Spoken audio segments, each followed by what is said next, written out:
আসসালামু আলাইকুম প্রিয় কৃষক ভাই ও কাকুরা, সবাই কেমন আছেন? আশা করি সবাই ভালো আছেন। আজকের পহেলা বৈশাখ মাস পড়ে গেছে, চৈত মাস শেষ হয়ে গেছে। আলহামদুলিল্লাহ, আপনাদের দোয়াই ও ভালোবাসায় আমি যে বোরিংটি করেছিলাম সেই বোরিংয়ের অফুরন্ত পানি, খুব টেনশনের ভিতরে ছিলাম যে চৈত মাসে আমার কেমন পানি উঠবে অথবা বৈশাখ মাসে কেমন পানি উঠবে। আল্লাহর রহমতে আপনাদের দোয়াই পানি যে এত পরিমাণ উঠছে,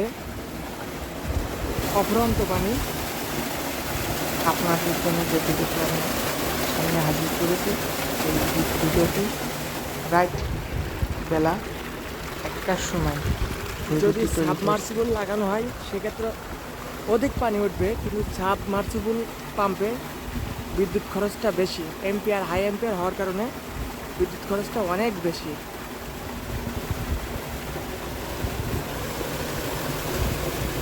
আমাদের ভিডিওর জন্য সবাই আশাই ছিলেন যে চৈত মাসে কেমন পানি উঠবে। আল্লাহর রহমতে আপনাদের দোয়ায় চৈত মাসে অনেক পানি। মাঠের ধান প্রায় পেকে যাচ্ছে, অনেক ভুঁই পেকে গেছে ধান।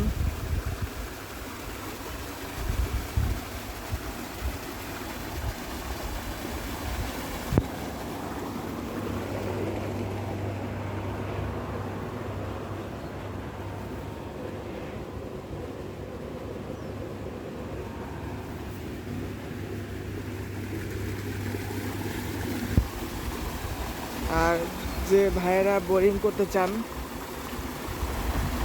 5 ইঞ্চি বোরিং করেন, কয়েক বছর পর পর মার খান, বছরেই একটা করে বোরিং করা লাগে যাদের, তারা ভাই একটা বোরিং করতে গেলে সর্বনিম্ন 30 থেকে 35 হাজার টাকা খরচ হয়। এই ফাও টাকা খরচ না করে আমার মতে একটু ভালো করে 8 ইঞ্চি হোক 10 ইঞ্চি হোক একটা ভালো মানের একটা বোরিং তৈরি করে নেন। আপনার কয়েক বছর, যদি কপাল ভালো হয় তাহলে কয়েক বছর আপনাকে আর বোরিং করতে হবে না ইনশাল্লাহ। আসসালামু আলাইকুম। আমাদের ভিডিওটি দেখার জন্য ধন্যবাদ।